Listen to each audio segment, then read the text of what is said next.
बिस्मिल्लाहिर्रहमानिर्रहीम। हम कंटिन्यू कर रहे हैं अपनी lecture series on the subject of introduction to business. Chapter number 13 पे हमने लास्ट भी बात की थी और मार्केटिंग के डिफरेंट एस्पेक्ट्स को देखा था। लास्ट लेक्चर में हमने दो डिफरेंट टाइप्स ऑफ मार्केट्स को देखा, जिसमें कंज्यूमर मार्केट्स को अंडरस्टैंड किया और बिजनेस मार्केट्स की डेफिनेशन क्लियर की। इसके बाद हमने डिफरेंट एस्पेक्ट्स देखे थे कि कंज्यूमर मार्केट जो हैं वो किस अंदाज में हम एज अ मार्केटर टारगेट कर सकते हैं और सेगमेंटाइज कर सकते हैं। सो सेगमेंटेशन की different basis, geographic, demographic, psychographic, benefit और वॉल्यूम सेगमेंटेशन, एंड देन निश और माइक्रो भी हम उसको कहते हैं, उसके ऊपर हमने बात की, जिसको 1-to-1 मार्केटिंग पे क्लोज किया था। देन हमने बिल्डिंग मार्केटिंग रिलेशनशिप के ऊपर बात की थी और हमने कहा था कि प्रीवियसली बेस्ड थी mass marketing which was converted into the relationship marketing. अभी हम कंज्यूमर मार्केट्स के हवाले से एक लास्ट टॉपिक के ऊपर बात करेंगे और उसके बाद हम इस टॉपिक को क्लोज करेंगे with different aspects of business markets. So consumer market के हवाले से हमने देखा कि वहाँ पर एक कंज्यूमर जो है वो अपने पर्सनल यूज़ और कंजम्पशन के लिए प्रोडक्ट्स और सर्विसेज को एक्वायर करता है। अब कंज्यूमर का डिसीजन मेकिंग प्रोसेस किसी भी मार्केटर के लिए अंडरस्टैंड करना बहुत ज़रूरी होता है, बिकॉज उसी डिसीजन प्रोसेस में उसकी प्रॉब्लम आइडेंटिफाई होना होती है और उसी का सोल्यूशन हमारी प्रोडक्ट्स और सर्विसेज के थ्रू निकलता हुआ दिखाई देता है। So what are the different steps which are related with consumer decision making process. तो फर्स्ट स्टेप जो हमें नज़र आता है कंज्यूमर डिसीजन मेकिंग प्रोसेस से, वो है प्रॉब्लम रिकग्निशन। तो ये पहला स्टेप आपको नज़र आता है। प्रॉब्लम क्या है? जैसे for instance I want to convert my television viewing on a better scale, तो मैं कहता हूँ LED की तरफ चले जाते हैं। जो प्रॉब्लम है इसकी, मैं क्लैरिटी नहीं लेकर आ पा रहा अपने विजन के हवाले से regarding watching a television program, तो मैं LED परचेज करना चाहता हूँ। या किसी अगर हम बात करते हैं प्रोसेसिंग के हवाले से, तो मुझे कुछ अपनी शीट्स डेवलप करनी है, मुझे लैपटॉप की ज़रूरत है which is fast in speed, जो सॉफ्टवेयर को रन कर सके। सो ये है प्रॉब्लम रिकग्निशन। ये कब होती है? जब आप किसी भी चीज़ की डेफिशिएंसी को फील करते हैं। यहाँ पे एक एग्जांपल दी है दैट विच मे अगर when your washing machine breaks down and you realise you need a new one. जैसे हमने अभी दो एग्जांपल्स के ऊपर पहले भी बात की। सो ये पहला स्टेप हुआ। This leads you towards the second step, जो है इंफॉर्मेशन सर्च का। आप इंफॉर्मेशन गैदर करना शुरू करते हैं। You look for ads and brochures about अपने लैपटॉप के, वॉशिंग मशीन के हवाले से, या LED की जो हमने बात की थी। सो आप सेकेंडरी डाटा सोर्सेज को भी देख सकते हैं, लाइक कंज्यूमर रिपोर्ट्स आपके पास आ जाती हैं, अदर इंफॉर्मेशन आ सकती हैं जो कि आप ऑनलाइन गैदर कर सकते हैं। सो अल्टीमेटली आप एडवाइस भी ले सकते हैं from other people who have purchased the similar kind of products. हाँ यार, आपने वॉशिंग मशीन खरीदी थी, आपकी वॉशिंग मशीन कौन सी कंपनी की है, कैसी चल रही है, कितना अर्सा से आप यूज़ कर रहे हैं। सो ये आपके पास एक सेकंड स्टेप आपको कंप्लीट होता हुआ नज़र आता है। सो इसी की बेस के ऊपर आपके जो राय आपको नज़र आई, जो इन्फॉर्मेशन ली आपने, वो इन्फ्लुएंस करती है किसी भी कंज्यूमर के डिसीजन मेकिंग के इस फाइनल वर्डिक्ट को। So after compiling all the information, you evaluate alternatives. ये थर्ड स्टेप आपका आ जाता है कि आप alternatives को evaluate करते हैं और फोर्थ स्टेप के ऊपर जंप करते हैं, और that is purchase decision. क्या अब हम ये सोचें कि हमारा जो बाइंग डिसीजन था यहाँ पे ख़त्म हो गया? The answer comes no. आपका बाइंग डिसीजन यहाँ पे ख़त्म नहीं हुआ। After you purchase, you may ask people जिनसे आपने पहले बात की थी, that how their machine perform, and then do other comparisons to your new product जो कि आपने परचेज की है। सो ये पोस्ट बाइंग बिहेवियर है किसी भी एक इंडिविजुअल का, जिसकी बेस के ऊपर आइदर आपको क्या नज़र आएगा, वो आइदर आपको सेटिस्फाई होता हुआ नज़र आएगा या इसी के साथ हम डिससेटिस्फाई लगा लेते हैं। So marketing research basically investigate करती है कि कंज्यूमर्स का थॉट प्रोसेस और उनके behaviours each stage of buying decision process किस अंदाज में आपको गाइड होते हुए नज़र आते हैं। सो इस सारे एस्पेक्ट से हम कंज्यूमर बिहेवियर को स्टडी कर रहे होते हैं। ये सारा का सारा जो हमने बाइंग डिसीजन प्रोसेस की बात की, इसको हम कंज्यूमर बिहेवियर के नाम से भी बुलाते हुए नजर आते हैं. सो factors that affect consumer behaviour, उसमें कौन से चीज़ें हैं उसको भी देख लेते हैं. पहली चीज़ है हमारे पास दैट इज़ लर्निंग. दूसरी चीज़ है हमारे पास that is the reference group, then culture, subculture और कॉग्निटिव डिसोनेंस. सो इन तीनों चारों चीज़ों को थोड़ा सा अंडरस्टैंड करने की कोशिश करते हैं कि ये क्या है. सो फर्स्ट हम बात करते हैं लर्निंग के ऊपर. सो लर्निंग क्या करती है? लर्निंग किसको कहते हैं? A relatively permanent change in an individual behavior that comes through experience. किसी भी इंडिविजुअल के बिहेवियर को लर्निंग जो है वो मॉडिफाई कर सकती है, चेंज कर सकती है, उसकी इंफॉर्मेशन बेसिस को चेंज कर सकती है. जैसे कोई भी इंडिविजुअल जो है पार्टिकुलर ब्रांड की तरफ अगर जाता है, उसको परचेज करता है, तो उसके बारे में अगर मुझे कुछ इन्फॉर्मेशन मिलती है कि that it might have some ingredients जो कि हमारे लिए यूजफुल नहीं है, तो you might not be buying it again. So learning can modify the purchase behaviour. Then है रेफरेंस ग्रुप. जैसे हम किसी प्रोडक्ट को यूज करते हैं बिकॉज वो फलाना खिलाड़ी भी इस प्रोडक्ट को यूज करता है, so you want to become a part of that. ये रेफरेंस ग्रुप जो है that is based upon a group and individual users as a reference point in forming beliefs, attitudes, values और behaviour. जैसे college student की बात करते हैं who carries a briefcase instead of a backpack may see business people as his और her reference group. सो हम भी वैसा दिखना चाहते हैं, वैसा बनना चाहते हैं या उससे रिलेट करना चाहते हैं. सो रेफरेंस ग्रुप्स भी हमारे बाइंग इंटेंशंस को गाइड करते हुए नजर आते हैं. देन डिपेंड करता है कल्चर.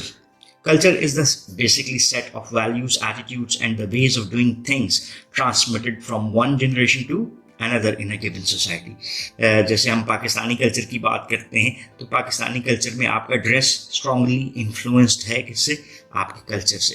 यहाँ पे एग्जांपल लेते हैं यूएस कल्चर के हवाले से that emphasises and transmits the values of education, freedom and diversity. So आपकी बाइंग परचेसिंग भी उसी तरह से डायरेक्ट होती हुई नजर आती है. देन कल्चर के बीच में एक और कल्चर होता है, उसको हम क्या कहते हैं? सब कल्चर.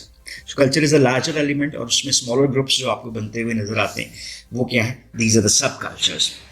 ये हमारे पास क्या बनते हैं? Set of values, attitudes and the ways of doing things that results from belonging to a certain ethnic group, racial group और other groups with which one closely identifies. जैसे इसको मैं एग्जांपल देता हूँ, पाकिस्तान का कल्चर.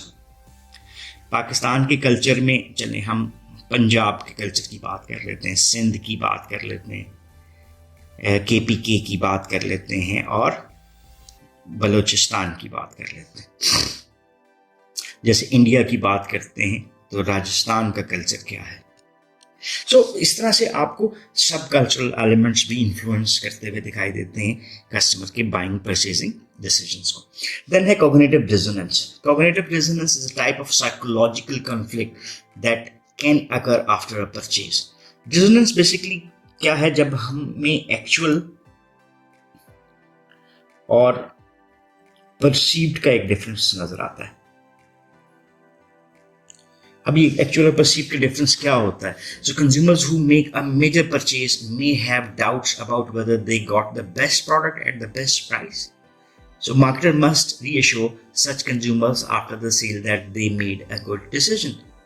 सो एक ऑटो डीलर की बात करते हैं एग्जाम्पल के तौर पे, that may send positive press articles about the particular car the consumer purchased, offer products, guarantees and provide certain free services.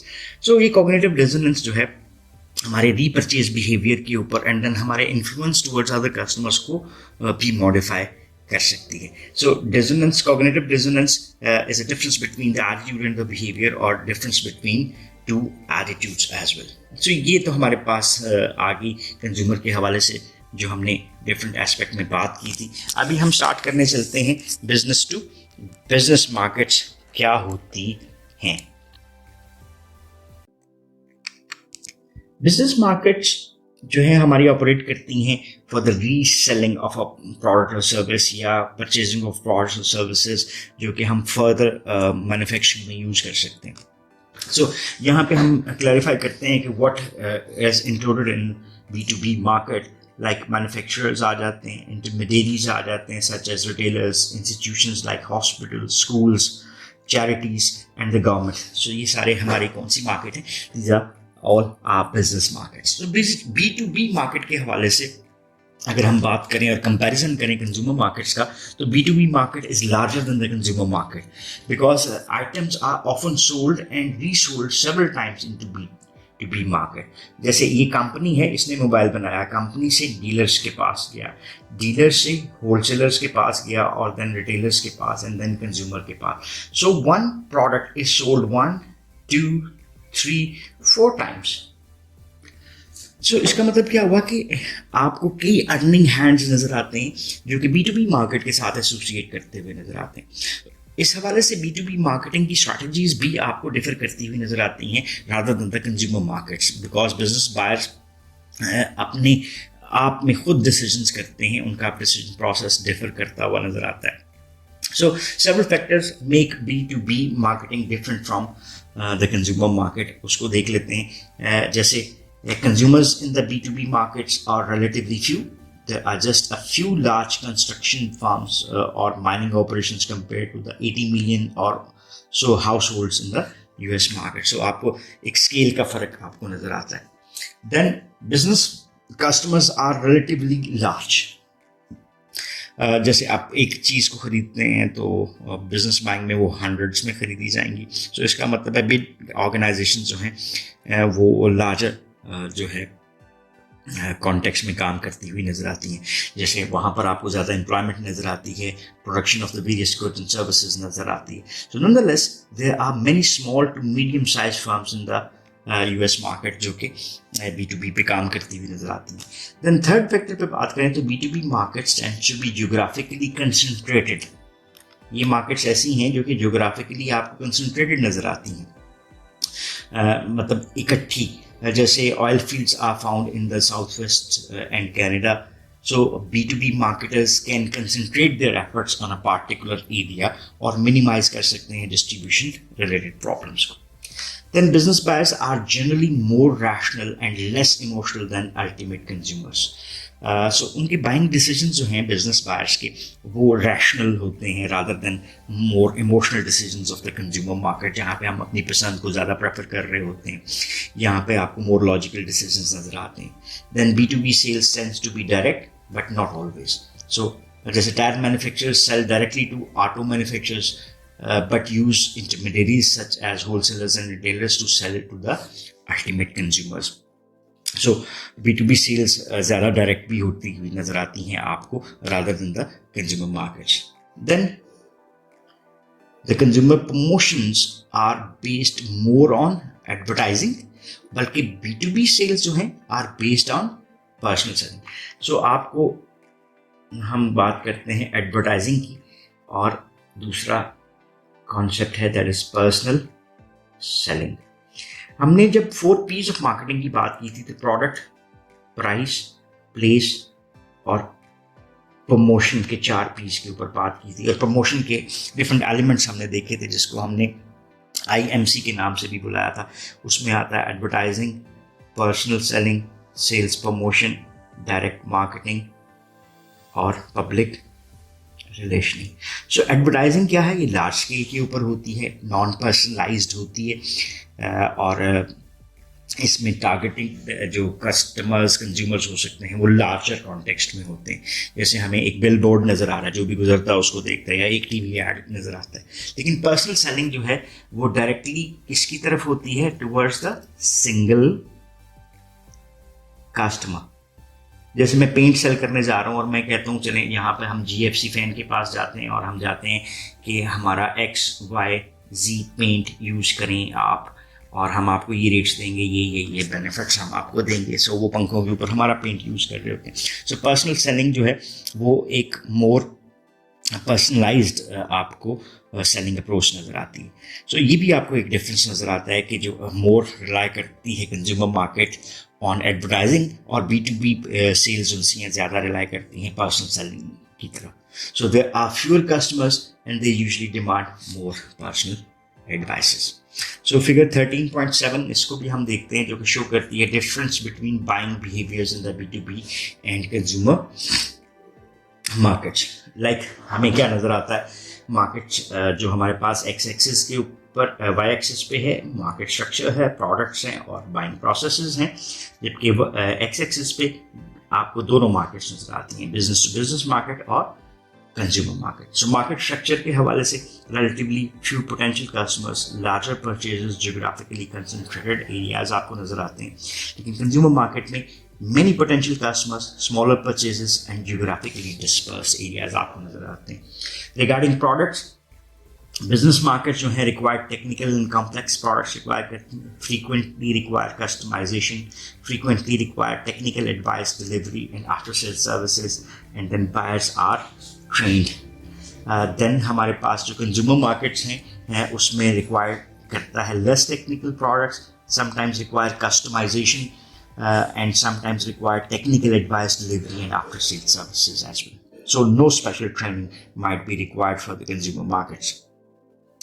Buying procedure में अगर हम बात करते हैं तो बिजनेस टू बिजनेस मार्केट में निगोशिएट किए जाती हैं details of the most purchases following objective standards, formal process involving specific employees और close relationship between marketers and buyers and often buy from multiple sources. लेकिन बाइंग प्रोसीजर कंज्यूमर मार्केट्स में standard terms जो कि सबके लिए बनी हुई होती हैं कंज्यूमर्स के लिए, उसी को एक्सेप्ट किया जाता है. पर्सनल जजमेंट को यूज़ किया जाता है. Informal processes involving house holds members, मैं बीवी के साथ परचेज करने गया हूँ, उसको जो LCD रंग में अच्छी लगी उसने वो खरीद ली. So this might be a chance. impersonal relationship between marketers and consumers, or readily buy from multiple sources. So this provide you the comparison between the buying behavior of the consumers and the business buyers. So यहाँ पे हम इस lecture को close करते हैं. इस lecture में basically हमने दो एस्पेक्ट को देखा. We have dealt with the remaining part of the consumer market, जिसमें हमने बात की कंज्यूमर बाइंग बिहेवियर क्या होता है या कंज्यूमर डिसीजन मेकिंग प्रोसेस क्या होता है. 4 स्टेप्स के ऊपर हमने बात की.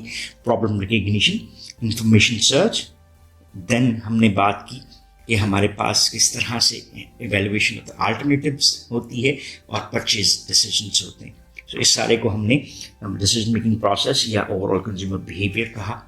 फिर हमने उन फैक्टर्स के ऊपर बात की कि वो कौन से फैक्टर्स हैं जो कंज्यूमर डिसीजन मेकिंग को इन्फ्लुएंस कर सकते हैं, जिसमें कंज्यूमर का लेवल ऑफ लर्निंग, देन उसका रेफरेंस ग्रुप जिससे वो अपने आप को रिलेट करना चाहता है, उस कल्चर और सब कल्चरल एलिमेंट्स जो कि उसके डिसीजन को इन्फ्लुएंस करते हैं, और हाउ डज कम्युनिटिव डिसोनेंस जो साइकोलॉजिकल कॉन्फ्लिक्ट है उसके माइंड में, वो at the time of purchase उसको किस तरह से इन्फ्लुएंस करता है.